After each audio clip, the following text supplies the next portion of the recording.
there's currently a larger racial wealth gap in America right now than ever before. As of today, there's currently a 30-point gap between white American homeowners and black American homeowners. According to CNBC, this is larger than when discrimination was legal in the 1960s.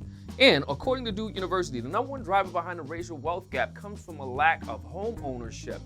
And let's not forget, roughly 90% of millionaires are made from simply just owning their own home over time. So what is the solution to this? Okay, there's a couple of them. Number one is all about understanding and financial literacy. It starts with credit.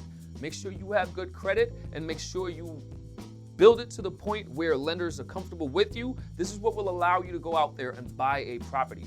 Also, understanding different programs like the FHA that allow you to buy property with just 3.5% down. And not just a home, but a multifamily property up to 4 units. What that means is, let's say you live in a market where you can buy a 4-unit property, $400,000. You put down $3,500, you live in 1 unit, you rent out the other 3, you live rent-free, right? You're not paying any rent. Your tenants are paying for your mortgage and then some.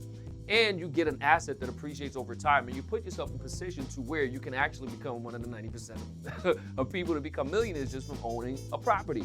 And it sets you up for generational wealth by having assets you can then pass down, in addition to passing down the tools and the knowledge. It comes from having good credit, building the credit, owning a property, so on and so forth. In reality, yes, you got to look at things. Back in the day, yes, you had very, very difficult mechanisms in place that made it difficult for people of color to own. These days, it's more so tacit.